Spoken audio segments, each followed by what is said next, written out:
Good evening. My name is Professor Jonathan L. Walton. I am the Plummer Professor of Christian Morals and Pusey Minister here in the Memorial Church. And I would like to welcome you all to the 2015 William Belden Noble Lecture. This annual lecture was established in 1898 by Nannie Yulee Noble in memory of her husband, William. William Belden Noble was a student at Harvard Divinity School who passed away while preparing for a career in ministry. Since that time, Harvard has welcomed some of the leading intellectuals to expound upon major themes of faith and public life. Past Noble lecturers have included Theodore Roosevelt in 1911, Harvey Cox in 1968, author Kathleen Norris in 2001, and artist Janet McKenzie in 2013. Tonight, we are so pleased to welcome Mr. Stanley Nelson, Jr. He is our 2015 Noble Lecturer. Stanley Nelson is a storyteller. He is a historical archaeologist. This is to say, Mr. Nelson uses the power of film to document the American experience. Yet he digs deep to unearth never-before tales and discover new layers of complexity about the stories we thought we knew, particularly stories about courageous freedom fighters who've helped the United States close the gap between its democratic aspirations and its often unjust realities. Mr. Nelson has produced more than 20 documentary films, directed over a dozen, and written his fair share of those. His creative and keen eye through his camera has earned him 5 Primetime Emmys, 2 awards from the Sundance Film Festival, 2 Peabodys, as well as a MacArthur Genius Award. This semester, we screened 3 of his films: The Massacre at Wounded Knee, Freedom Riders, and Freedom Summer. His detective work as a filmmaker allows us to see never-before footage and testimonies that he gathers from disparate spaces such as the FBI and everyday people. In fact, his 2003 documentary, The Murder of Emmett Till, helped propel the U.S. Department of Justice to reopen this 1955 murder case in Mississippi. Such social, cultural, and political contributions led to President Obama awarding Mr. Nelson with the National Humanities Medal in 2013. Now, rather than adhering to a standard lecture format tonight, Mr. Nelson has agreed to have a conversation with another storyteller, the Lincoln Professor of History and the 28th President of Harvard University, Drew Gilpin Faust. President Faust came of age in the Shenandoah Valley of Virginia and attended college during the tumultuous periods of social change which Mr. Nelson chronicles. In recent weeks, she shared her own account right here in the church about skipping her freshman final exams at Bryn Mawr to head to Selma to join civil rights protesters. As a historian of the American South and Civil War period, President Faust's meticulous accounts of race, gender, and power in the slaveholding South and Civil War eras served as the basis for Rick Burns' Emmy-nominated PBS documentary, Death and the Civil War. This is why it is a real privilege and pleasure to have President Faust join us to interview our own special guest and Noble Lecturer, Mr. Stanley Nelson. President Faust and Mr. Nelson will discuss his work and selected clips for just under an hour. And then around 8 o'clock, we will open up for questions for an additional 15 to 20 minutes.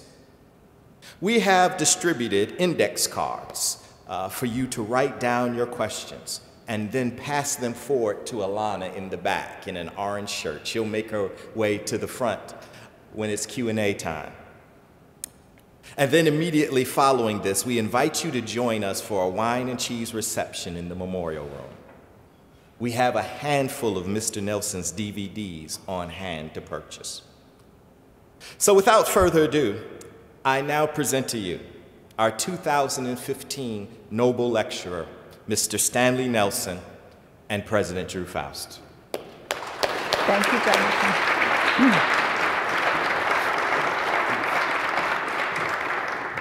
Thank you so much, Jonathan. It's a great privilege and honor for me to be here. I have lots of questions I'm really curious about, and I welcome this opportunity since I'm a real fan of your films. I thought we might begin by just talking a little bit about your life and what brought you to film, what made you decide that this was the path you wanted to pursue, what kinds of influences or pulls were there that led you into this work? Yeah, I think there were a couple of things that led me into filmmaking. I grew up in New York City, and I grew up at a time, and this is hard sometimes for people to believe who are a lot younger than me, but I grew up at a time when you didn't see African Americans on television, in films. You didn't see Asians, you didn't see Latinos, you didn't see anybody who was gay, unless they were being made fun of in films or on TV at all. And then as I was in college in 1969 or so, 70, there started to be these films made, these blaxploitation films, and all of a sudden, there were films made with some black people in them now, but they were films like Blackula and Superfly and Shaft, and the main characters a lot of times were, pimps and hustlers and those kind of things. And those weren't the people that I knew, growing up. And so I thought, well, a lot of those films really weren't that good. So I thought, well, maybe I could do that. I can make a bad film, but I can make it about the people that I know. And I'd always had this kind of interest in filmmaking. So I took a film class. I was, bouncing around school, and I took a film class, and I liked it, and just kind of stuck with it. And you've often mentioned William Greaves as a major influence. Could you tell us something about him and the kind of impact he had on you? Sure. Bill Greaves was really the first African American to kind of have his own film company. He had started out as kind of an actor and had been in some early black films, some early black films in the 40s. And then he went up to Canada and trained with the Canadian Film Board, because that was the only place that he could get any training. And then he had his own kind of documentary company. And the story is really funny. I had gotten out of film school, and I was just knocking on doors. I was literally, there was a film magazine that had all the film companies listed in New York, and I was just knocking on one door. I was just going down the list and knocking on a door and saying, "Can you hire me? Can you hire?" And I was just getting rounds of no's. And it was about 6 o'clock in the evening, and I called my mother because I wanted to go over there and get a free meal. So I called my mother and I said, "Can I come over for dinner?" She said, "Yeah, but I just read this article in the paper about this black filmmaker named William Greaves. You should go see him." And I said, okay, and I was in a phone booth. Of course, there were no cell phones then, and so I looked up his address. I looked up William Greaves, and I was 2 blocks away from his office. So I went and I knocked on his door, and I said, I'm looking for a job, and Bill Greaves like, "Oh, no, I can't hire you. I don't have any money to hire you." And I had heard about this government program called CETA. And I said, CETA was a program that would, basically the government would pay you to do almost anything as long as the person who hired you agreed to, after the CETA money ran out, which was like 6 months, that they would hire you at the rate of salary, in the industry. So, you could do anything with CETA. My brother was a shellfish warden on Martha's Vineyard with CETA, so you could do almost anything. And I said, well, Bill, there's this program, CETA, that will pay me for 6 months, so you don't have to pay me. And he's like, oh, that sounds pretty good. But what about after 6 months? I don't want to hire you. And I said, okay, Bill, well, after 6 months, hire me and then fire me. And you get 6 months worth of free work if you do it that way. And he said, okay, my son David is over there. He's going to get some equipment. We're shooting tomorrow. Go with him and let's go. And so that's how I started, working with Bill. And after that, after 6 months, he ended up hiring me to do a lot of other stuff. So he's made a lot of films that are documentary, Right. Black history films. Did that interest you in that particular genre, or are there aspects of the way he made those films that you can see reflected in your own work? I think more important for me, one of the great lessons I learned from Bill was here was a black man who had a film company. He had a family. He had a nice house. He was actually making a living making documentary films, and I saw an example. You could do this. It was the thing that people talk about, role models. All of a sudden I saw how it could be done, and that's what helped me start out. I've been struck that amidst the many, many films you've made, there's a series that's kind of an arc of a narrative of Black liberation, the Civil Rights Movement, now the Black Panthers film, and I'd just like to explore those films a little bit. The first was the Emmett Till film, in my view, of this group, and then there's Freedom Riders, and then there's Freedom Summer, and soon there will be Black Panthers, and that covers a period beginning in the mid-1950s up until the late 70s. I don't know how far the Black Panthers film goes because I haven't seen it, but up until several decades later. And as you tell that story, it strikes me that this is such an important legacy message to tell these stories at a time when people like John Lewis are getting older, and people who lived it and people who actually remember those times are becoming less numerous, me being one, and also older. Is that something in your mind? Do you feel this is something you want to capture for a generation that hasn't experienced it? I mean, there are probably more people alive, many more people alive today who don't remember Freedom Summer and Freedom Riders era than there are people who do. Right. Well, we have a joke around the office because what happened is every film that we've made that you mentioned, somebody has passed away. And with the Panther film that we just finished, 4 people that we interviewed in the film have passed away since we started the film. And so, we always joke, like, if I call you and I want to interview you, say no. Watch out. Yeah, say no, because you don't know what's going to happen. But I think that, I think that one of the ways I look at it is you've got the eyewitnesses, who are still around and who can tell these stories. And for so many of the people, the Freedom Rides and Freedom Summer and the Panther movement, these were huge things in their lives, and nobody asks them day to day about it.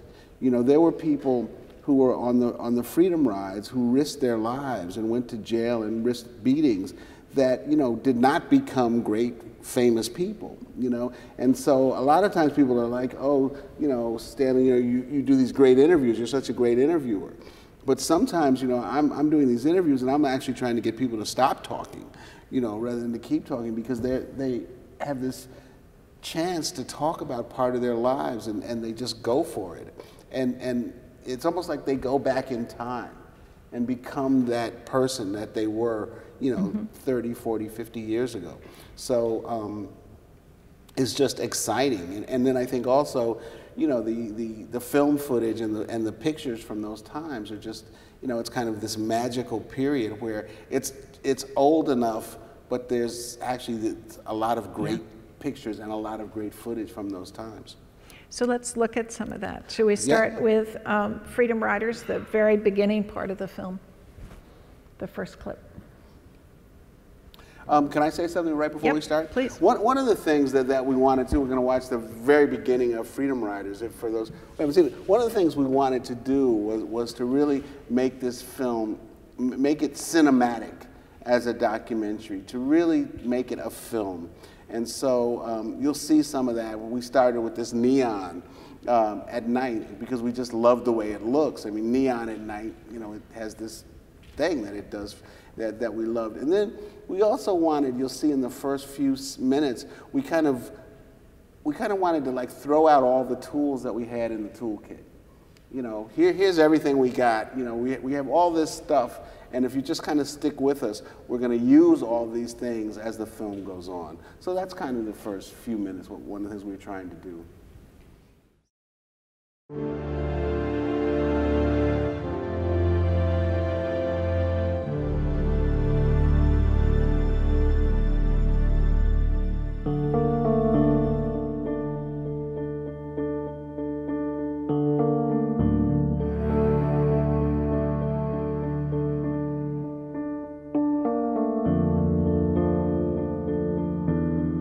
I wish to apply for acceptance as a participant in Corps' Freedom Ride, 1961. To travel via bus from Washington, D.C. to New Orleans, Louisiana, and to test and challenge segregated facilities en route. I understand that I should be participating in a nonviolent protest against racial discrimination, that arrest or personal injury to me might result. The Freedom Rides of 1961 were a simple but daring plan. The Congress of Racial Equality came up with the idea to put blacks and whites in small groups on commercial buses, and they would deliberately violate the segregation laws of the Deep South. We were to go through various parts of the South, gradually going deeper and deeper. 6 of us on the Trailways bus and 6 of us on the Greyhound bus, and see whether places were segregated, whether people were being served when they went to get something to eat or buy a ticket or use the restrooms. One of the major thrusts of the Freedom Ride was to get the movement into the Deep South. Most of the action up till this time had been in the Upper South or in the North. And one of the ideas here was to go into the deepest South. We were hoping that this would start a national movement.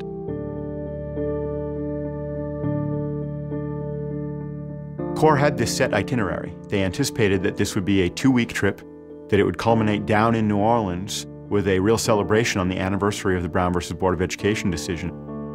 And there's almost an element of naivete attached to it, how easily they thought it would go. I'm a senior at American Baptist Theological Seminary and hope to graduate in June. I know that an education is important, and I hope to get one. But at this time, human dignity is the most important thing in my life, that justice and freedom might come to the Deep South.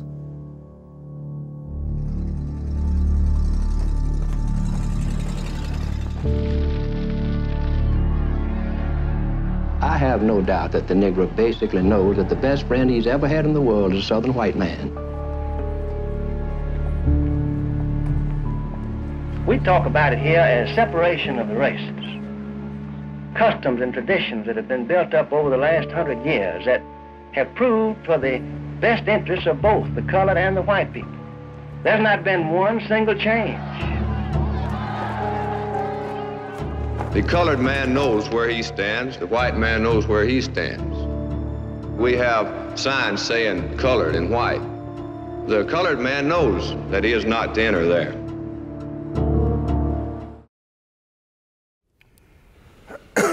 So you said you threw the whole toolkit. Help us understand what some of the tools were that we just saw. Well, as the film goes on, you know, we use more maps. You know, we have the maps.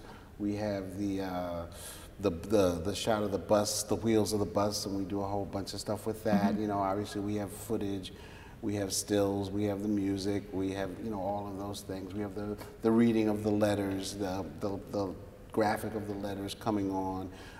We wanted to throw out all of those things at once to you know, to kind of glue set you. the themes. Yeah, and also just kind of say, okay, wait, you know, there's more here. It's not, because, you know, one of the things that happened at first for us with this film was, you know, when we actually applied to Sundance, one of the programmers at Sundance, who, you know, the film premiered at Sundance, but, you know, he said, you know, I have to tell you, Stanley, that the film was sitting there on my table for a month before I looked at it, because I was like, I know this stuff already. You know, I've seen enough about the civil rights movement. So we were trying to say, you know, filmatically that, you know, that this was going to be visually and orally an exciting film. It was going to be more than just, you know, some pictures thrown up and some talking heads. We wanted to give you that sense right from the beginning. So one of the things that I, as a historian, love very much about this is the way you use the documents. And it's been said about you that you are an absolutely dedicated archivist, researcher, that you find extraordinary film footage, you find documents that you then have hear the different protagonists reading from something that had such a big effect on their lives, but they probably haven't seen those words in 50 years. So tell me how you think about approaching a film, the research you do before you get to this period, and how you undertake that. Yeah, I mean, I think that one of the things I'm trying to do is always find new and different stuff and new and different ways to present stuff. You know, when I watch the beginning of that and we have them all reading their application letters, you know, I'm still amazed by that and amazed that it worked. You know, I mean, it was just something that we did. You know, we had the application letter, we had found it, and at the end of the interview, I just said, well, you know, why don't you read the first paragraph of it? And we did that with 3 or 4 people. And, you know, it just kind of worked, you know. It was this idea, a lot of times, you know, you have ideas and they don't work. Or you have ideas and you're scared to try them, you know, or for whatever reason, you don't try them. And I've learned that, you know, just try it and see what happens. If it doesn't work, you don't use it. And I think one of the reasons why, I'll tell a little story if I can, Please. About why I'm so dedicated to the research. The first film that I ever did was a film called $2 in a Dream, about Madam C.J. Walker and her daughter Aurelia Walker, who had a cosmetic company. And we were looking for music about black women's hair, because that was the basis of their company was they were working with black women's hair. So we were looking for music, you know, and we actually had a long list of just words, you know, like, you know, brown or colored or black or curly or kinky. You know, we were just, you know, looking for anything we could find. And I talked to this woman who was a musicologist who dealt with women, the images of women in music. And she had actually, so she had put out this record called The Wild Woman Blues. And it was old days of records, and it had you know, a bunch of songs by women, kind of, you know, outspoken women from the 20s and 30s. And her name was Rosetta Wrights. And, you know, on the record cover, it said, you know, compiled by Rosetta Wrights, New York City, New York. So I looked it up in the phone book, and Rosetta Wrights was in the phone book, and we talked.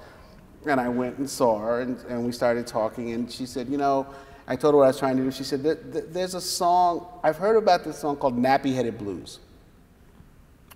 But I've never heard the song. I don't know what it is, but I've heard that there's a song called Nappy Headed Blues. And this was in 1985 or something. So there's no internet, there's nothing like that. And so I'm looking for this, and she might have given me a name of a couple of other kind of record collectors or music collectors. And I start, you know, calling them and writing them, and, you know, the film, it took me 7 years to make the film, I should say that. So it took me 7 years to make this film. So all through this 5-year process, you know, I'm writing and calling and writing different people, and finally I get to this guy. Somehow he's in Vancouver, and I'm talking to him on the phone, and I'm saying, you know, I heard about this song called Nappy Headed Blues, you know, I'm wondering, you know, I'm talking to him about a lot of things, and, you know, but I say finally, you know, Nappy Headed Blues, and he says, oh yeah, I got it. And I'm like, wow, you have it? He said, yeah, I have the record, 1925, Helen Humes. And I'm like, really? And I said, well, I'd love to hear it. He said, well, send me $5. And I said, I'll send you a cassette tape. So I sent him $5. I get the cassette tape, and I put it in, and I'm listening to it. And the first verse is, you know, my hair is can't you, don't you. You can't comb it, don't you try. Nappy, that's the reason why. You know, and I'm cracking up, you know. I'm like, oh, well, this is kind of, you know, funny, because the film, we always thought of the Madam Walker film as kind of a quasi-comedy. So anyway, so, you know, so I'm listening to it, and then The last verse is going to Madam Walker, send her a $50 bill. Going to Madam Walker, send her a $50 bill, said, please help a young girl if you will. Wow. And, I sweat like popped up on my head, and I'm like, what? I can't believe this. And that taught me a lesson. This is the first real film I ever made, but, just by continuing to look. And I always tell everybody I'm working with, and they think I'm crazy because I say this, but I say, you have to continue to look. You have to continue to look with a positive attitude and an open mind, and good things will happen, and you never know what you're going to find. So the next clip shows another very good luck discovery, among other things. So let's run the next clip, and then there'll be another story about an amazing find that Stanley has made. Okay, so this is, real quick, this is just a little further on in Freedom Riders. This group of people have now they're on public buses, and they've ridden down into the South, and they've just gotten to the Deep South. They're in Anniston, Alabama. And just so everybody knows, we have a monitor here, so we're looking at a monitor. Yeah, we're looking at. So we're not just staring into space here.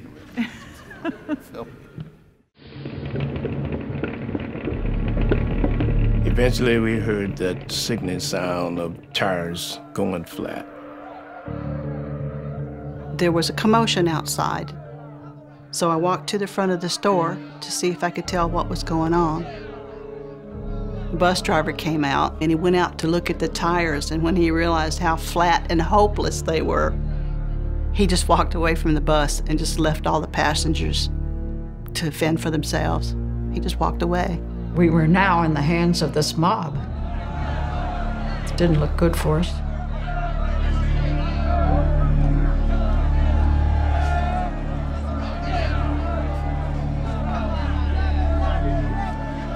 I'm like everyone else on the bus. I'm pretty afraid, okay? That's putting it mildly.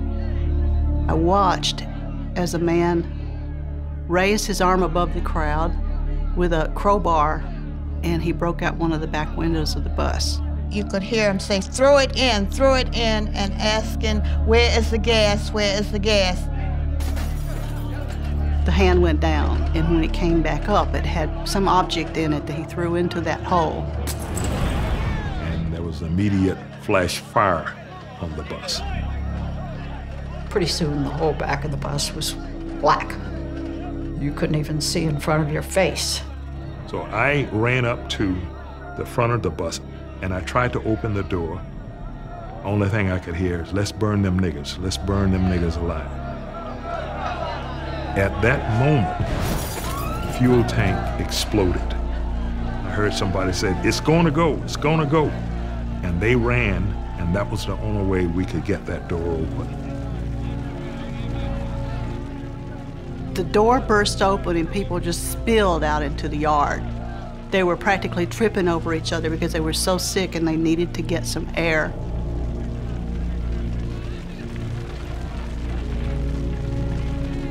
I can't tell you if I walked off the bus or if I crawled off or someone pulled me off.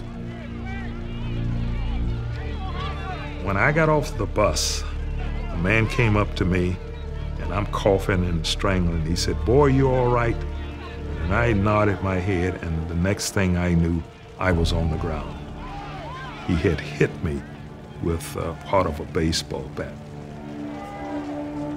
People were gagging, and they were crawling around on the ground. They were trying to get the smoke out of their chest.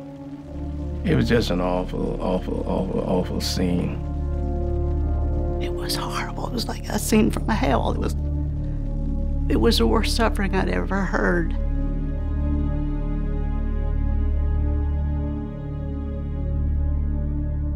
Yeah, I heard, water. Please give me water. Oh God, I need water.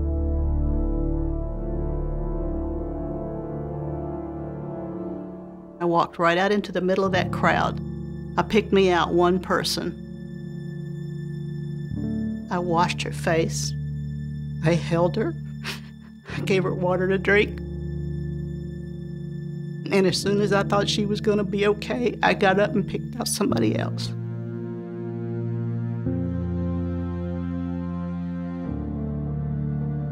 As I'm getting up off the ground, 4 or 5 guys coming at me again. And this is when I see the highway patrolman. He pulls his gun and he fired in the air. He says, "Okay, you've had your fun. Let's move back." And that's what stopped it.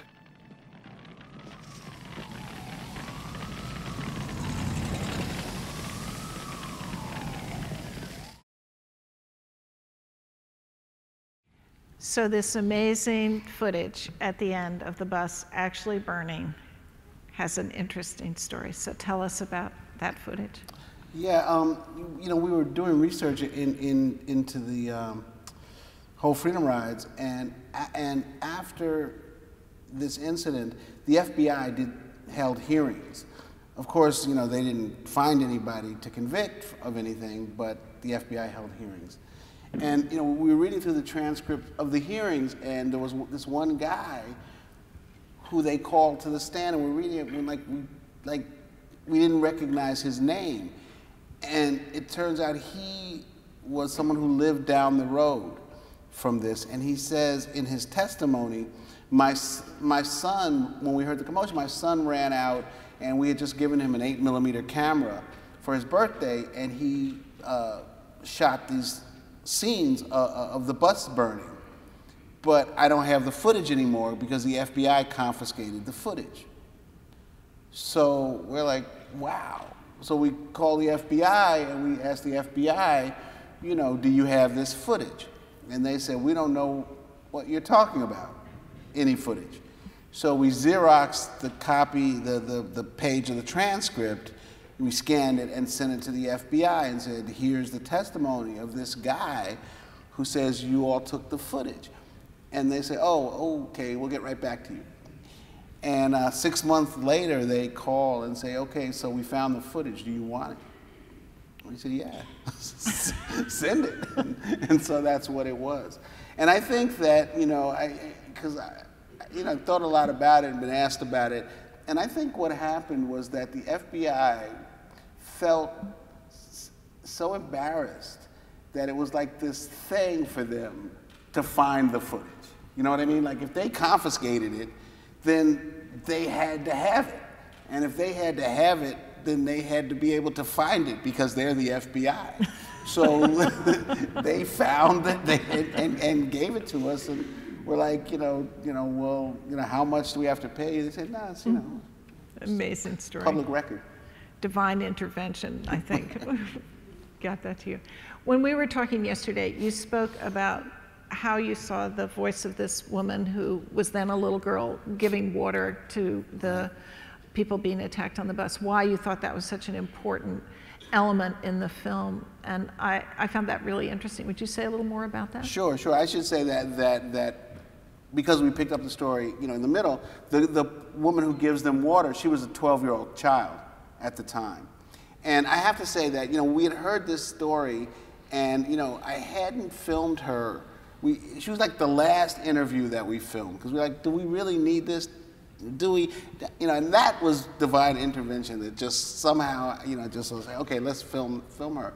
And I think she's really important to the story, if you see the film, because she says that even in the midst of this craziness in Alabama, there is goodness. And that even in the midst of this craziness, there's this child who has not been, she hasn't been so influenced by this culture that she doesn't know not to help people who are suffering. So she sees these people suffering, and she runs out and gives them water. And then, as the film goes on, I mean, she actually gets ostracized, and her family actually moves away from the town because of the fact that she gave them water. So I want to move on to the next film, but we have not done justice to this film. Everybody should go buy it immediately after we finish talking to each other. It is a magnificent film. So let's talk about Freedom Summer. We'll look at the very beginning of that. Do you want to say something before it? it runs. No, I mean, I think, you know, one of the things that's really interesting for me, you know, and I think there's some film students or film people in here, or everybody, viewers, I'm always really interested in the way films start. You know, I just am, you know, it's just like, how do you start? How do you start a book? You know, how do you start, you know? And so I'm just really interested in how things start and, you know, how you try to draw people into the story. So, you know, in Freedom Summer, we were trying to give some background information, you know, because so many people, you know, when you make a film, a documentary film like this, you know, people are coming from all different places. So you have, as you say, you have young people who don't even know what segregation was. We showed Freedom Riders to a group of high school students in New York, and they said afterwards, I didn't know that slavery still existed in the 60s. You know, it's like, you know, they don't have any idea. And then you're dealing with, you know, people who were part of the movement, who were there. So, you know, you want to try to you have to figure out a way so that everybody can be drawn into the story. And I think that's what we were trying to do here. Well, one of the aspects of Freedom Summer that I thought was so wonderful when I watched it is that so much of the narrative about that has focused on the white volunteers. And you begin this by situating them in a tradition of engagement in black activism and black leadership. And I think throughout the film, you get that juxtaposition so much more appropriately situated with what the white kids were there for, what the limits of their abilities were, and the long engagement by the black community, and the aspect of the Mississippi Freedom Democratic Party and so forth. So I think part of the beginning of this is setting, in my view, was setting that balance right at the very outset. No, I think that's great of you to say that. I mean, one of the things, and I think that I have to say is, you know, we worked with a lot of the groups of the black people in the South who were part of the Freedom Summer movement. And they were great. I mean, they were, you know, and they really held our feet to the fire and said, you know, you can't tell this film and just tell it from the white kid's point of view. And because, you know, that's the way the story is told so many times, that, you know, these 1,000 white kids go down to Mississippi and, you know, kind of save these black people and get them the right to vote. When, you know, the black people in Mississippi had been fighting for 100 years for the right to vote.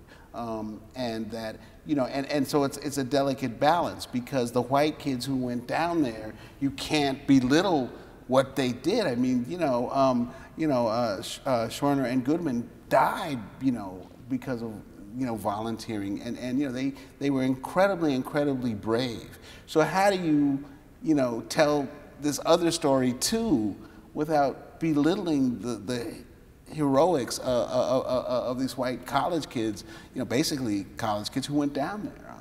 And so that was something that we were constantly thinking about. And I think, you know, you're right, we wanted to set that up in the beginning, because the story is really the story of three groups. It's the white volunteers, mostly college kids who went down there. It's the black Mississippians, but it's also the kind of the first wave of Bob Moses and the SNCC workers who were down there, you know, early on by themselves. And we really wanted to make sure that it was understood that it was all these groups together that made Freedom Summer what it was and made Freedom Summer successful. And you can't say that any one group was braver than the other. These were three, you know, incredible groups of people. So let's look at how Freedom Summer begins.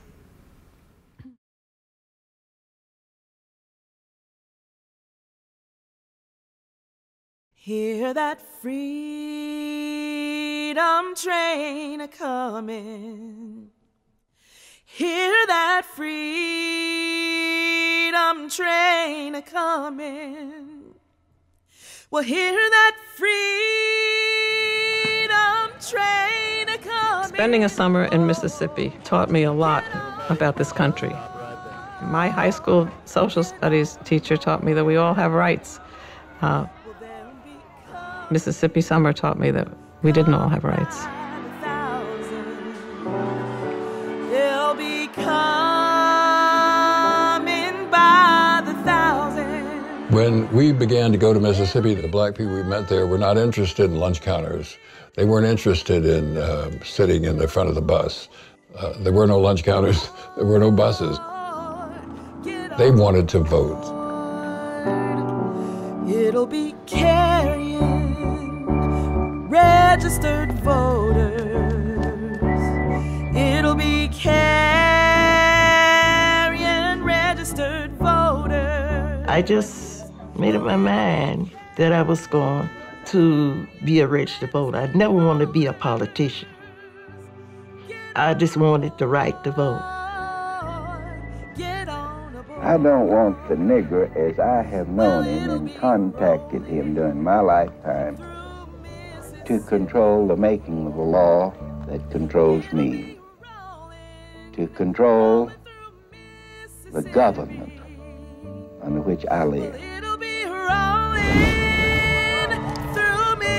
I don't think people understand how violent Mississippi was. Terrorism led black people to the obvious conclusion. If they try and vote, they're messing with white folks' business, and they can get hurt or killed.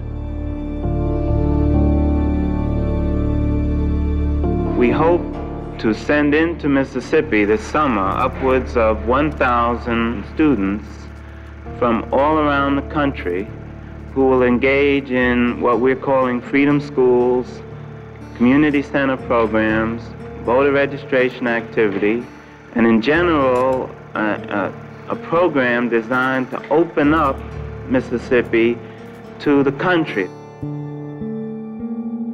The burned-out station wagon in which the 3 civil rights workers were last seen has been processed by FBI laboratory investigators. I knew it was going to be bad. I didn't dream for a minute that people would be killed. But it was always in the back of everybody's mind that bad things were going to happen. So it was terrifying. But if you cared about this country and you cared about democracy, then you had to go down.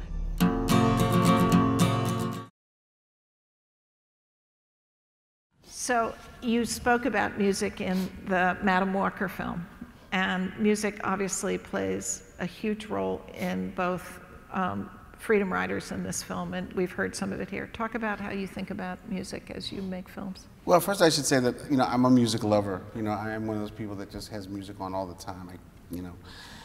So I really like music. And I think, one of the things I heard, and I could be wrong about the play, but, I don't know, I heard this, I don't know, somewhere, that, that one of the things that happened, I believe it was the play Oklahoma, that one of the things about that play that changed the way musical theater was done was that in the play, instead of the play stopping and them dancing and then starting again, that the music moved the play forward.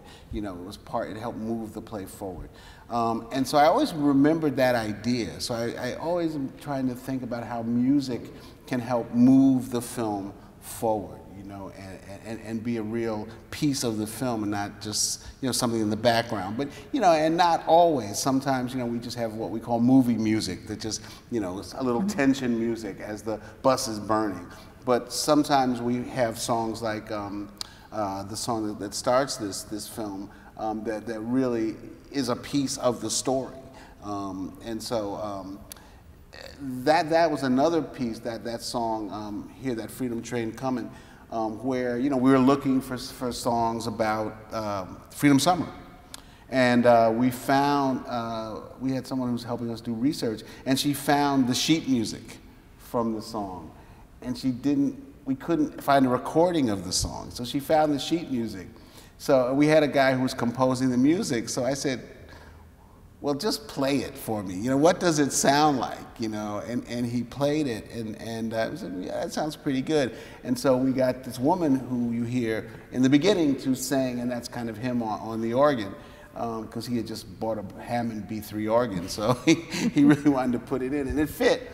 So that's actually, and that was kind of the first time we had heard the song, because we couldn't find a recording of it, but it was written, for Freedom Summer. Freedom Summer.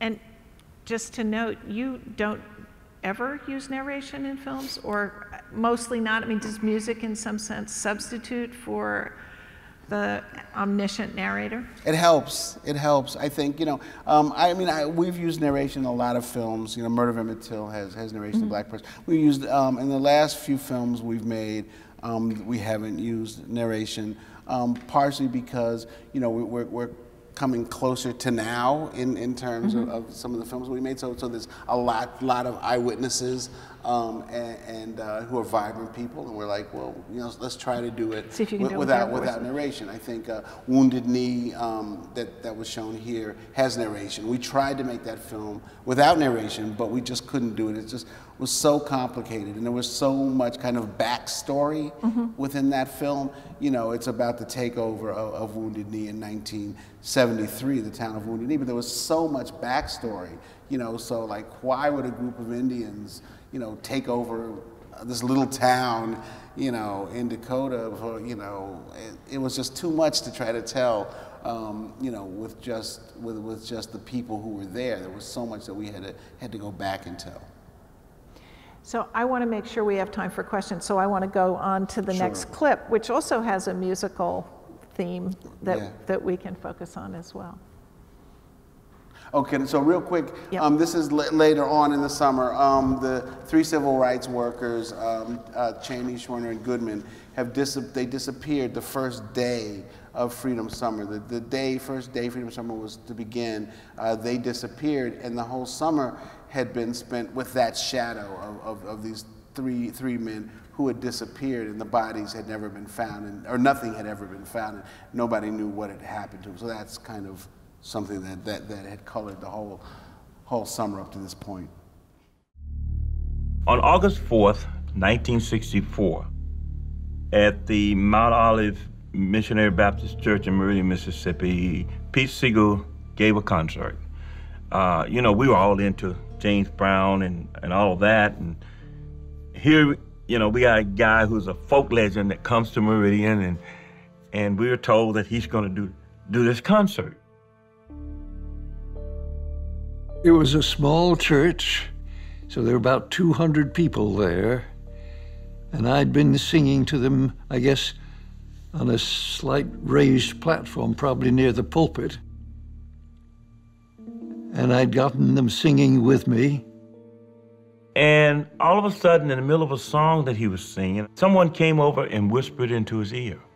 He stopped, and he got up and made an announcement. The bodies of Schwerner, Goodman, and Cheney have just been discovered. They were buried deep in the earth. There wasn't any shouting. There was just silence. I saw lips moving as though they were in prayer. He asked us to join hands and sing, "We shall overcome, my Lord. We shall overcome. Someday we shall overcome."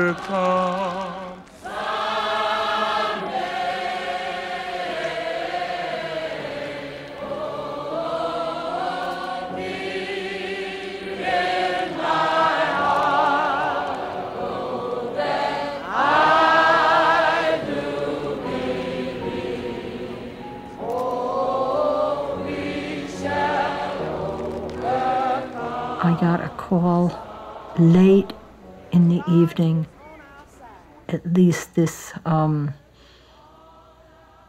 nightmare of unknowing, or at least not officially knowing, was over. The bodies of Andrew Goodman and Michael Schwerner were flown to New York. They had a separate funeral there. Fannie Lee Cheney flew to New York to be at that funeral.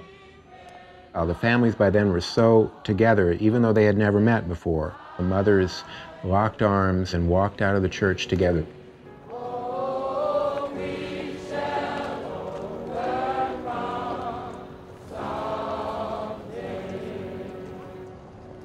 In Mississippi, a memorial service was held for James Cheney.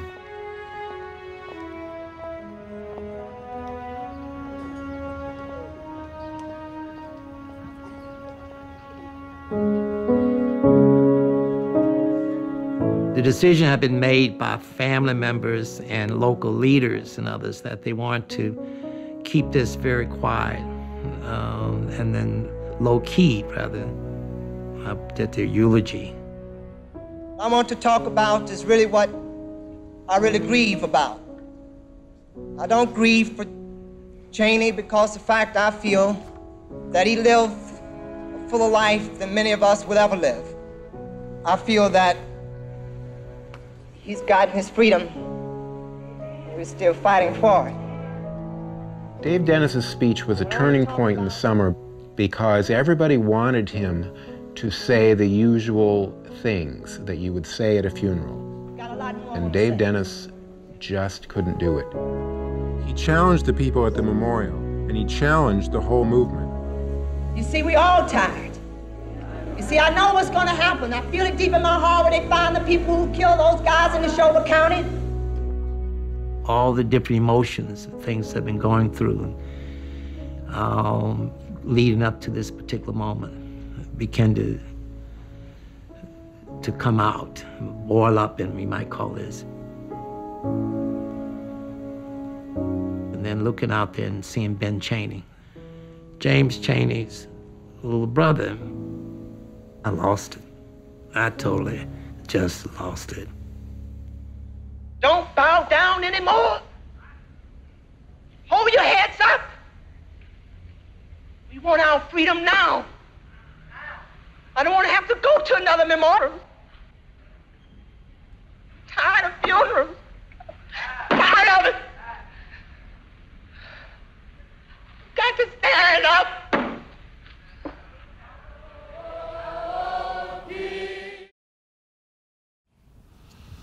So the music is very powerful in that, among other elements. Tell us why you chose this clip and what. Well, I thought that I was talking to you on the phone, and I think that clip was just pure emotion. We weren't trying to give you any kind of new information. It was just pure emotion. We were trying to, give you a sense of the feeling, of that summer and the frustration and how people felt when these bodies, were finally discovered, and just to put you there and to give you, that feeling.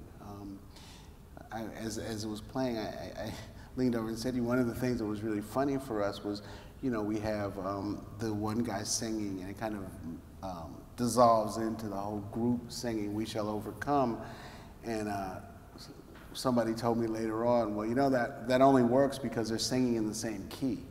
And I was like, more divine intervention. Yeah, I don't know. I just said, can we dissolve those two together?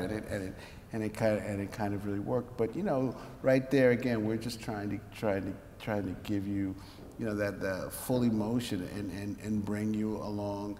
And make you feel as much as we can, what Dave Dennis is feeling, when he finally just breaks down. I mean, and that is, a very famous speech, and it's a very different kind of speech than you see, from the civil rights movement, where he's really, challenging the people in the South, okay, enough, we've got to stand up. So before we talk about your next film, your current film, which in some ways grows right out of Dave Dennis's Disillusion, or one could see that link, let me ask you something quite different, which is a huge cultural phenomenon these past few months has been the film Selma, which also looks at the civil rights movement, but from the point of view not of documentary, but feature film and fiction. And I mean, it's based on a historical set of realities, but it's a film in which the filmmaker has a lot more leeway about how to portray characters and to convey emotion. So you have done this extraordinary research, so you get a clip like this, or you get the convergence of these amazing research efforts and the ability to present emotion and fact. How do you think about a film like Selma and what it does in comparison to how you approach telling stories of the same era? Have you thought about those comparisons at all? Or I don't know if I compare them. I mean, Selma's a film that I admired a great deal. because I think it was, very true to the feeling of the movement. And, it's for me, it's fun seeing a bunch of people that I know and have interviewed, kind of portrayed by actors on the screen. And I think it's great, to get the story out there any way you can, So, obviously, Selma's going to attract millions and millions of people. It's going to attract a different set of people. But I think, what it does is maybe interest people in that whole era, and interest people in history. The idea that history can be is something that's very, dramatic. This is pretty dramatic too. Yeah, and can be entertaining. I mean, that's finally I think one of the things that I'm trying to do is entertain people. I mean it's you want people to be entertained. One of the best compliments I ever got was we screened The Murder of Emmett Till at Sundance. They have what they call community screenings in Salt Lake City, and they bus in a whole bunch of teenagers, from Salt Lake City high schools, and they're like, Salt Lake, Utah's 80% Mormon or something, so I guess they're 80% Mormon, and we showed them the Murder of Emmett Till, and this young, 16-year-old white girl comes out, and I'm kind of standing outside, and she walks by, and she says, "That was good." That's all I'm looking for, that's all. That's great. So you have a new film that's going to be showing at the Brattle later this month. Tell us about that, and let's look at the final clip, which is from that. Yeah, so we just finished a film called The Black Panthers: Vanguard of the Revolution, which is kind of a history of the Black Panther Party. Let's see where to start. So the film, we finished the film in January. It premiered at Sundance Film Festival this January. It's gone on. It was opening night at Doc Fort Knight at Museum of Modern Art. It was opening night at Pan African Film Festival. It was just screened Saturday night at Full Frame Film Festival in North Carolina. We had 1,000 people. It was the biggest theater I've ever been in, but 1,000 people. We just found out today that Human Rights Watch, am I got that right? It's going to be closing night at Human Rights Watch in New York, but it's going to be here on April 27th at the Brattle as part of a film festival. I think it's called the Underground Independent Film Festival of Boston. So please come out. It's April 27th. So we're just in the middle of that, and it's going to be released in theaters. And it's coming in one place that will be released in theaters is in Boston in the fall. So it starts with Film Forum in New York, and then it goes to theaters all over the country, kind of, art house theaters. So, I think we're in 13 cities at the present. And can I talk about my little Kickstarter campaign? Yes. So, first time ever in my life, we have a Kickstarter campaign. So we have these cards that are at a table back in the back, and I've got some if you're interested, which is a total something new to do. I don't know if anybody's run a Kickstarter campaign, so what's happened is PBS is putting in money to get the film released, but we need more money to just kind of really do a robust theatrical release. So we're doing our first ever Kickstarter campaign. But one thing I've learned, because we started a week ago today, is one thing that Kickstarter does besides raise money is its publicity. People talk to people and it goes out and they then send emails or tweets or whatever to other people about it, and it's this kind of real publicity for the film, without a lot of publicity money. And so that's a great thing for us. So the film is doing real well. It's a kind of a whole other side of the civil rights movement. One of the things that's really interesting is that Freedom Summer, one of the last things that happens in the Freedom Summer film is that you see Stokely Carmichael when he stands up and says, we want Black Power. Black Power, Black Power. He yells Black Power.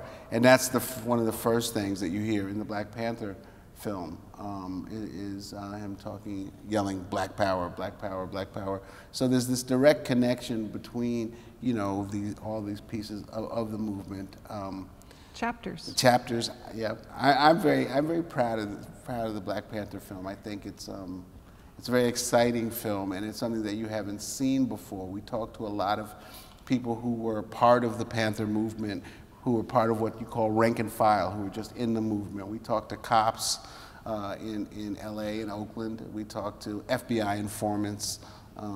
It's kind of we use a lot of FBI documents, which you can now get, so you really see, you know, J. Edgar Hoover's destruction of the party. And you also see the party destroy itself from within. So it's been exciting, and I'm very proud of the film. And we have a trailer. And we have the trailer. So this is not a clip. What What you've been seeing were kind of, you know, clips of the film. This is more like a trailer, different scenes that we put together of the film.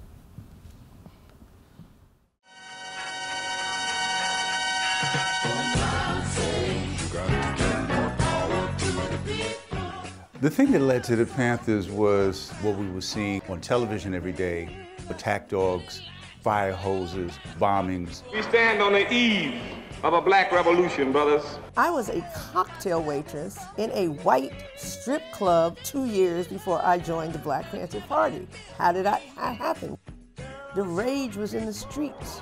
It was everywhere. I say that Ronald Reagan is a punk, a sissy, and a coward, and I challenge you to a duel. Eldridge had this incredible ability to encapsulate a thought that stabbed right into the heart of the enemy. Now, was he insane? Fuck yeah.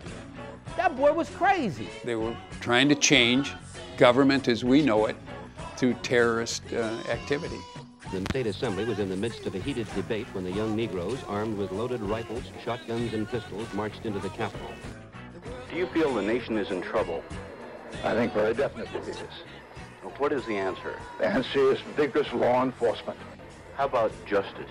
Justice is merely incidental to law and order. The FBI saw the Panthers as a very, very threatening and violent revolutionary movement. They absolutely wanted this organization to be destroyed. I felt absolutely free. I was a free Negro. In that little space I had, I was the king. And that's what I felt. The great strength of the Black Panther Party was its ideals and its youthful vigor and enthusiasm. The great weakness of the party was its ideals and its youthful vigor and its enthusiasm. That sometimes can be very dangerous, especially when you're up against the United States government.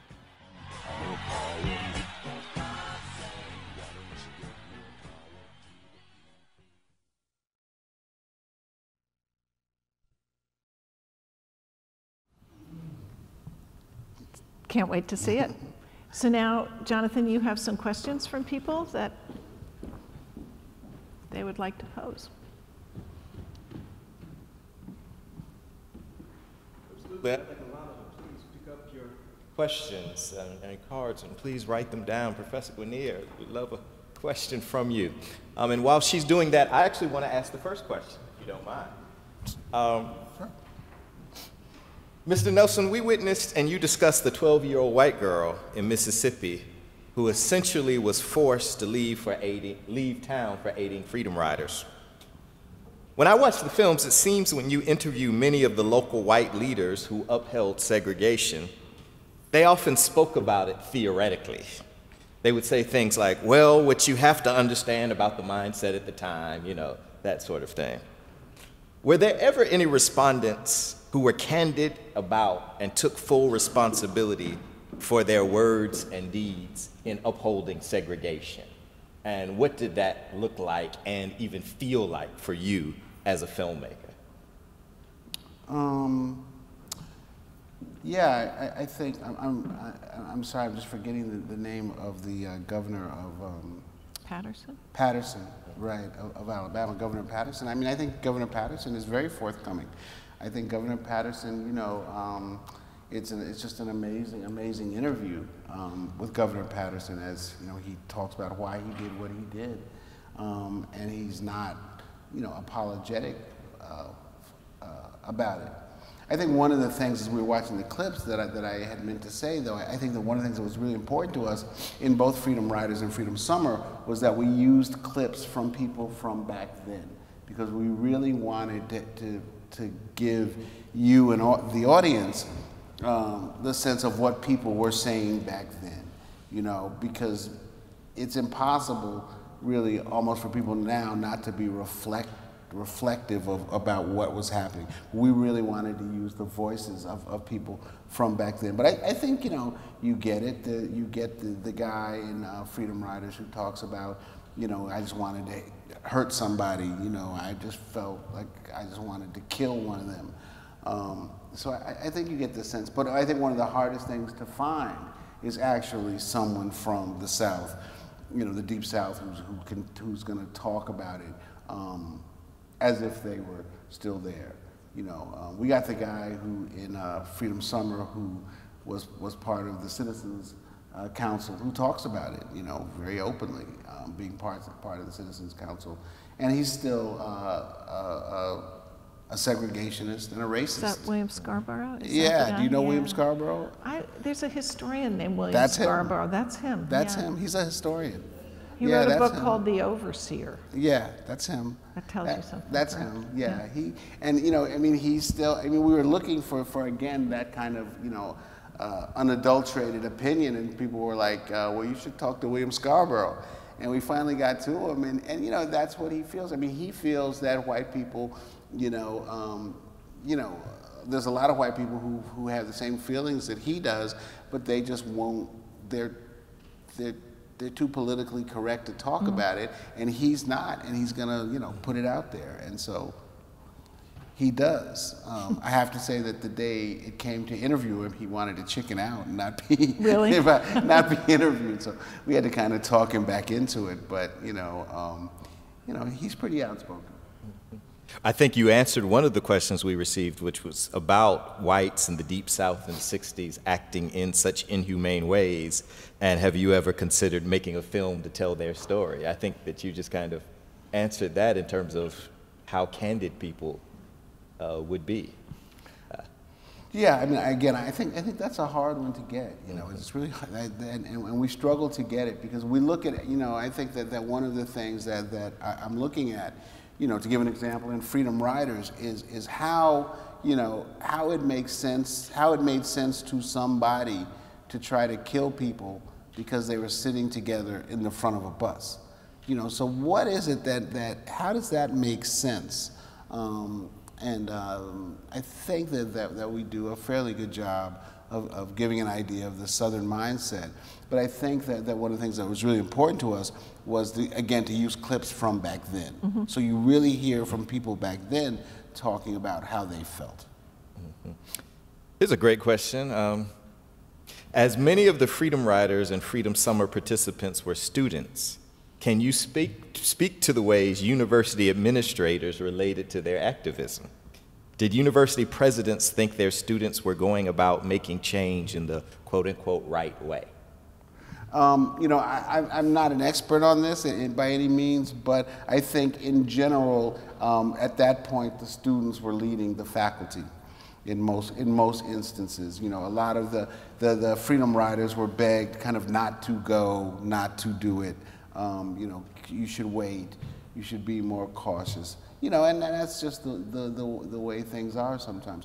Yeah, but then there were also faculty who were really part of it. But I think that a lot of times, you know, for the young people's schools and their parents, you know, wanted them to be a little bit more cautious than they were. I think that in general is how it worked. Here's another question. Someone raised the point about the civil rights movement being 40, 50 years ago, but now the movement for rights continues with environmental movement, police shooting, wage inequality, and other issues for change. And they're asking about these present-day realities in related to past movements. I actually want to build upon that and kind of frame the question in this way.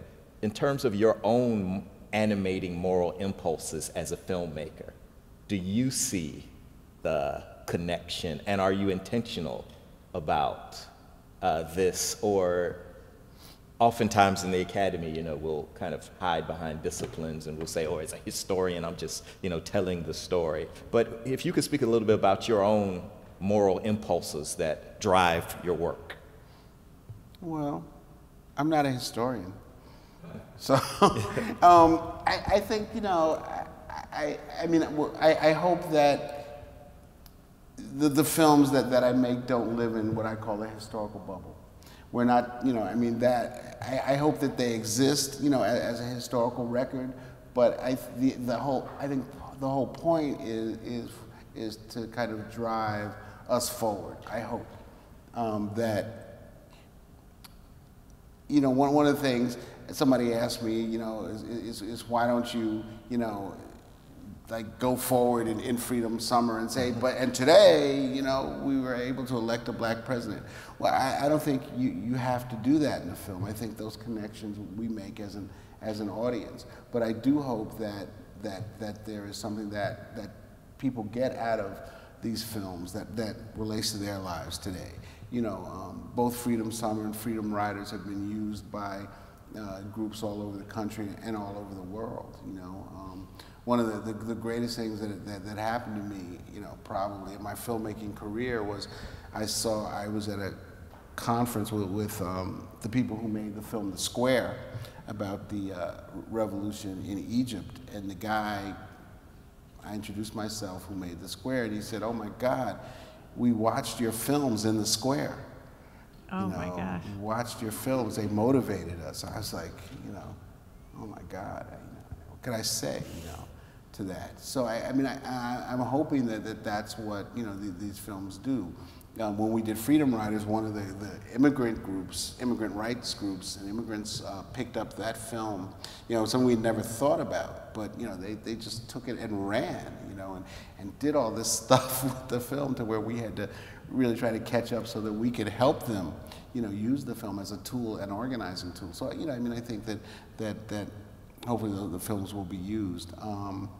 For the Black Panther film, I did a New York Times op docs, which you can still get if you go to New York Times op docs, which directly compares it to you know, what's going on in Ferguson and New York and other places in the country, you know, with the Black Panthers, who, you know, for those who don't know, the Black Panthers started in Oakland, California, as a group that followed the police around and just watched the police because of the police brutality that they were witnessing and had witnessed for years in Oakland. That's how the Panthers started. President Faust already asked you a question about Selma. Many of us in this room last night, we watched Freedom Summer and many clips of Lyndon B. Johnson. Someone from the audience actually asked a question about how you feel about the controversy of the Selma movie in terms of the representation of Lyndon Johnson as a lackluster civil rights leader, according to. You know, I'm quoting the question. Again, I'm a filmmaker. I'm not a historian, but I think it's very clear. You know, if you see Freedom Summer, you know where Lyndon Johnson stood a year before that, and so, you know, I think it's important that we relook at you know, Lyndon Johnson in Freedom Riders. The Kennedys, you know, don't come off, you know, as the heroes that we look at them as. But I think what's important again is that so many times, you know, these people are pulled by the movement. They're pulled forward, and that's what's important. You know, the Kennedys didn't end up where they started. They were pulled by the movement. They were forced to change. Lyndon Johnson, you know, was forced to change. And that's really important that we understand. And again, you know, these people were forced to change by young people. It was young people who led these movements, and young people, you know, who forced this country to change.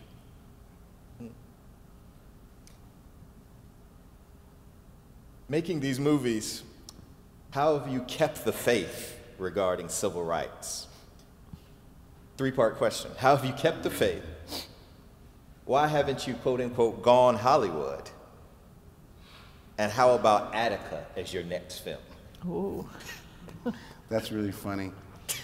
That's really funny. Okay, so I'll answer that one first. It was actually, I want to do a film about Attica very badly. I don't know if it'll ever happen.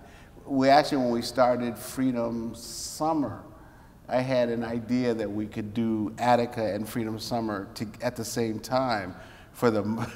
We could take the money that we had for Freedom Summer and just shoot Attica at the same time and do 2 films at once, you know, for the price of one, without telling anybody.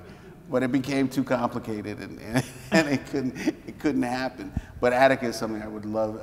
You know, it's something I actually have written a proposal. I would really love for it to happen. But you know, making film, raising the money to make films is just a very, very complicated and long process. And for me, I have to be fully committed to doing that because it's impossible to do. It just doesn't happen. What was the first part of that 3-part question? You're keeping the faith. Oh, okay, so go ahead, keeping the faith. I think, you know, the stories make me keep the faith. I mean, these stories are incredible. I mean, they don't make me lose faith. They make me keep the faith. I mean, these people who battle, they're just incredible, incredible people, you know. And one of the greatest things for me, you know, in my life is to be able to finish the films and then to be able to kind of, you know, show the film. So, you know, 2 days ago we were at Full Frame in North Carolina with 1,000 people in the audience, and Kathleen Cleaver from the Black Panther Party was there with us and got a standing ovation when she got up on the stage, and to be able to be part of that, to be able to see Diane Nash from the Freedom Riders, you know, travel with her and get up on stage and get standing ovations, you know, and them tell me thank you is just incredible. I mean, I would cry. I'll cry now if you want to see it. You know, I can cry at a drop of a hat, you know, when I talk about them saying thank you to me, because, you know, I owe everything I have to them. Like I started out saying, when I grew up, there was no black man sitting up here talking about being a film director. That was fantasy. You know, and if it wasn't for Diane Nash and Kathleen Cleaver and Bob Moses and those people, I wouldn't be sitting here. So, you know, it's not about losing the faith. I mean, they're the ones who give me faith. And the final part of that one, I guess, with the success of, you know, these kind of biopics, Ray Charles, James Brown, Selma, why haven't you gone Hollywood? Well, I mean, if you give me $10 million, I'll make one. It's as simple as that. I like what I do. You know, I mean, it's not easy to raise money, but it's much easier, you know, psychically for me to raise money from the people I have to talk to than have to go to Hollywood and raise money, if that makes any sense at all. 2 more questions, and actually there's one comment I'll say before the question, and someone made a comment about the importance of this work for young people and how young people, their knowledge of this history is so anemic, and the ways that we could get this information into high schools and to the teachers and on syllabuses and syllabi and the like. I was wondering, maybe this is actually a time to talk about the role that PBS plays with the American experience and some of the resources that are actually available to teachers. Yeah, I mean, I think that PBS and American Experience does whatever they can, you know, to do that. The films that we're doing now, we're doing, you know, the Black Panthers. We're doing a trilogy. The Black Panthers is the first. We're doing another film we're just starting now on historic black colleges and universities and kind of the shaping of the black middle class in America and through that story. And then a 4-hour film on the Atlantic slave trade and the business of the slave trade, and that we're doing separately from American Experience. And, you know, we're doing the same kind of thing to get these films, you know, into classrooms, to break them up into smaller units, you know, to do everything we can. I think part of it is also in the production of the film. You know, we try to, you know, I try to think about young people because so many of these films are young people's stories. And so I try to think about a film that has a pace that young people can follow and young people will like. I have 16-year-old twins, so they're my test. They, you know, when I hear them singing, you know, "Got to Free Huey" from the Black Panther film, I know that at least it's made some impression. But, you know, I mean, I think that they really liked Freedom Riders, Freedom Summer, and the Panthers. They like a lot because, again, we're trying to give it a pace that they can understand and is exciting to them. And it gives, you know, these are exciting stories. These were, you know, life and death, literally, life and death stories and roller coasters. How would you comment on the thriller in 1988, Mississippi Burning, on Freedom Summer and its social impact and perhaps implication for later works on the topic? Who asked that question? You did. Who asked that question? Mississippi Burning is a horrible, horrible film. Okay, let's face it. It's just awful. It's just awful.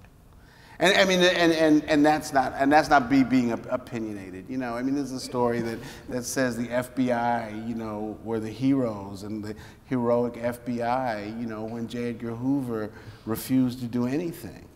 You know, during Freedom Rides, the FBI watched the Freedom Riders get beat, and said, you know, that's not our job. Is not to. We're not law enforcement officers. We're investigators. You know, nobody was ever prosecuted by any evidence the FBI. So anyway, the question was about Mississippi Burning. I mean, it's kind of really a terrible, terrible, terrible